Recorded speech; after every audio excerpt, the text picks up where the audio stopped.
A Friend in Need. Once upon a time, deep in the jungles of India, there was an unlikely pair of best friends. They were named Chandu and Parvati. Chandu was a Bengal fox, clever and cunning, with tall, pointy ears and a tail so bushy it was as big as his body. Parvati was a small turtle with a big head and round leopard-spotted shell. They had met when they were young, both of them digging for snails and slugs to eat, and had been the best of friends ever since. One day, they met up in the morning, as they so often did. Their special spot was a marshy offshoot of a river deep in the jungle, where the water met the thick jungle grass. Parvati the turtle could walk on land but preferred the water, just like Chandu could swim but preferred the land. So it was a perfect place for them both. "Good morning, Parvati," Chandu said, his bushy tail bobbing in the breeze. "Hey, Chandu," Parvati said, sliding herself out of the water and onto the beach. "How's things on land treating ya?" "Pretty good," the fox replied. "I found a big patch of snails up the trail a bit. Want to go get some breakfast?" "Definitely," said the turtle, and she made her slow way onto land. The pair walked together for a time, listening to the sounds of the jungle around them. It seemed to get louder in the morning as the birds and monkeys woke up and started their tweeting, screeching, hooting, and hollering day, flitting from limb to limb in the trees above. Of course, the jungle was loud at night, too, with buzzing bugs and bustling bats and who knows what else scuttling about in the dark. It was a world of lush green with vibrant pops of color from flowers and stranger things. The air was thick with the smells of old growth and decay in a steadily churning cycle, mixed with the sweetness of fruit and the earthy musk of mushrooms. The pair dawdled along, not in any hurry at all, and eventually came to a patch of freshly dug dirt by a steady stream. The soil was a deep, rich brown and absolutely stuffed with glistening grubs. The chubby bugs were sparkling silver white and rolled into little balls when they got pulled into the air. "Yum!" said Parvati. She made her slow way over to the grubs and settled her shell down in the cool dirt.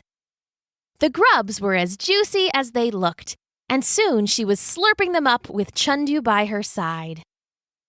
It was basically a perfect little morning, until they heard a sudden sound behind them. "Grrr," came a deep and throaty growl, like two boulders shuddering together. "What do we have here?" Parvati turned and nearly jumped out of her shell. Behind them, lounging on the low branch of a tall tree, was a giant leopard.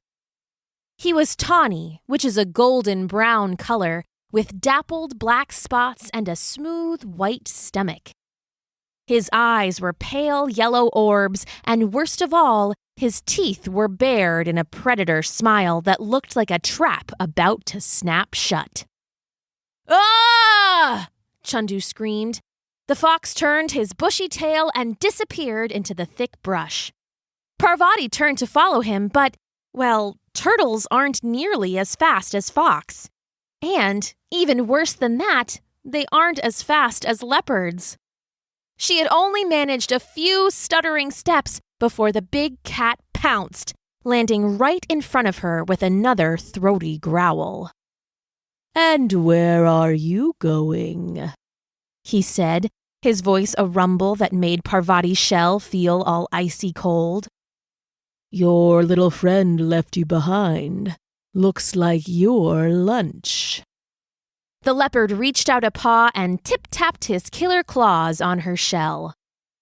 "Oh, and this lunch comes in its own lunchbox. How convenient." "Eep!" was all Parvati managed to say. She pulled her arms and legs and finally her little head back into her shell, turning her body into a little fortress, hard as stone. "Oh, trying to hide, are we?" the leopard said. I'm actually quite friendly. Why don't you come out and say hello?" Hello, said Parvati, voice echoing from inside her shell.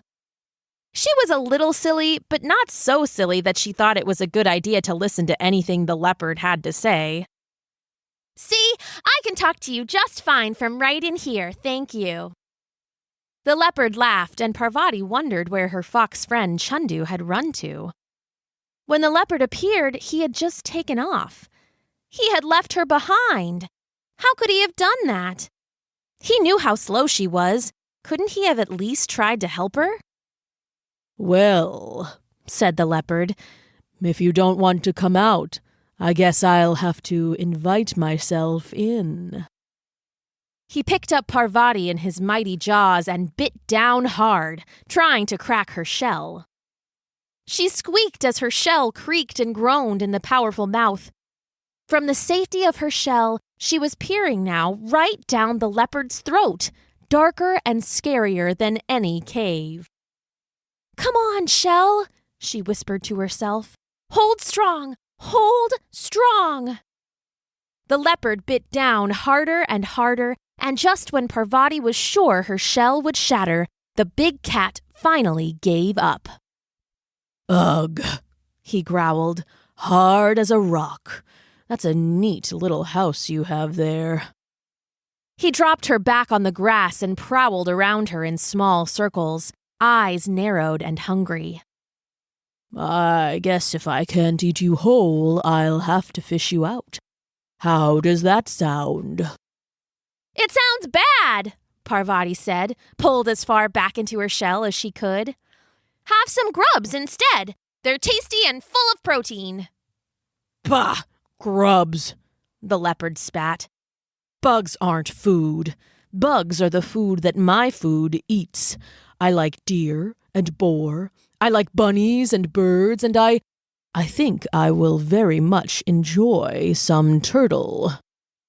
With this last one, he darted forward and started to bat at poor Parvati's shell. His paws raked against the hard surface and his hooked claws stretched into the little hole where Parvati kept her head.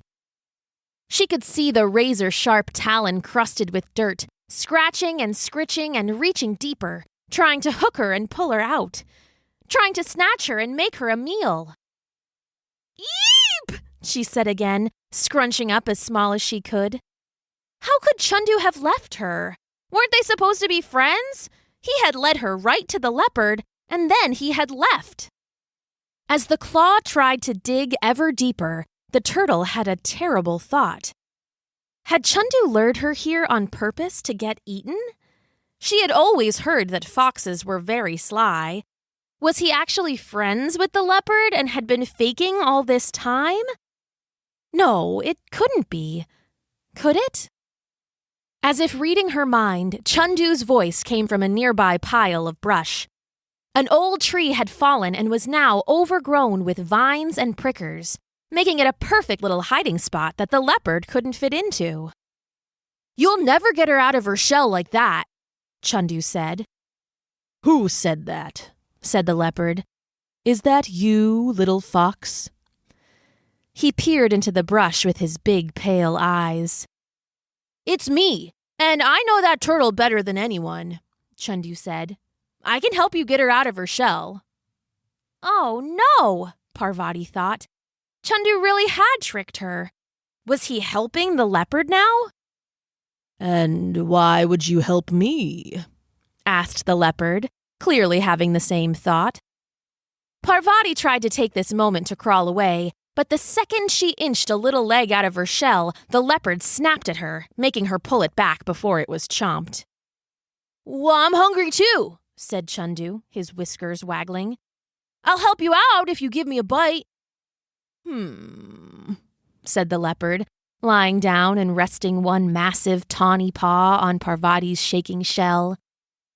"I've heard foxes are very cunning. Why should I trust you?" "You shouldn't," Parvati wanted to scream. "I thought he was my friend." "Well, foxes are cunning," agreed Chandu. "That's why I lured her here. She's the one I'm tricking, not you." Chandu! Parvati cried from deep inside her shell. How could you do this to me? Chandu sniffed, not even looking in her direction. Sorry, Turtle, he said, but everyone's got to eat. The leopard laughed and stood up again. Very well, little fox, he said. Tell me how to get this lunch out of its box, and you can have a bite when I'm done. All right, said Chandu. But first, is that another turtle behind you? The leopard turned to look, and when he did, Chandu looked at Parvati in her shell and gave her a big wink. What? Thought Parvati. What does that mean? Is he on my side after all? Is this another trick? I don't see anything, said the leopard, turning back. Oh, must have been a rock, said Chandu. Enough games, said the leopard, and a wind whipped through the jungle, making the vines sway and the monkeys titter in the trees. Tell me how to crack this egg. Oh, but that's the trick, said Chandu, his bushy tail swaying in the breeze. You can't crack the shell. You have to throw her in the water. She'll sink like a stone, and once she's all drowned and waterlogged, you can pull her up and take your time. Interesting, said the leopard. Inside her shell, Parvati had to bite her scaly lip to keep from cheering. She was an excellent swimmer, and Chandu knew it. She wouldn't sink like a stone. She'd be free. He was her friend after all. You're sure that will work? The leopard asked, licking his lips. Definitely, said Chandu. Give her a toss in the stream right here, and we'll be eating in no time. The leopard smiled and picked up Parvati in his mighty jaws. With a shake snap of his head, he skipped the shell like a stone into the water. Parvati let herself sink in the stream, and then when she was deep enough to be hidden by the sun's shine on the water, she stealthily swam downstream and away from the hungry cat. How long do we have to wait? Asked the leopard, staring at the rippling water where the turtle had sunk. There was no answer. Fox, the leopard snarled. I said, how long do we wait? There was still no answer. The leopard peered into the brush and saw that the fox was gone. With a growl, he splashed into the water and found that the turtle was gone as well. He'd been tricked. He let out a mighty roar of anger and then stalked away into the jungle, looking for a less devious meal. Meanwhile, Parvati paddled her little heart out underwater until she was safely back home in her marshy little cove. She pulled herself up onto the muddy shore and let out a sigh of relief.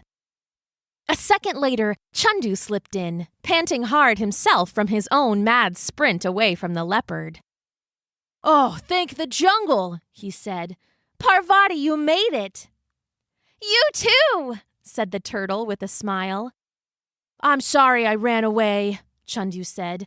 I knew I couldn't take the leopard in a fight, and I knew I couldn't carry you and still get away quick enough. I had to buy myself a minute to think up a plan. That's okay, said Parvati. I'm sorry too. Why? Asked Chandu. I thought you left me on purpose, she said.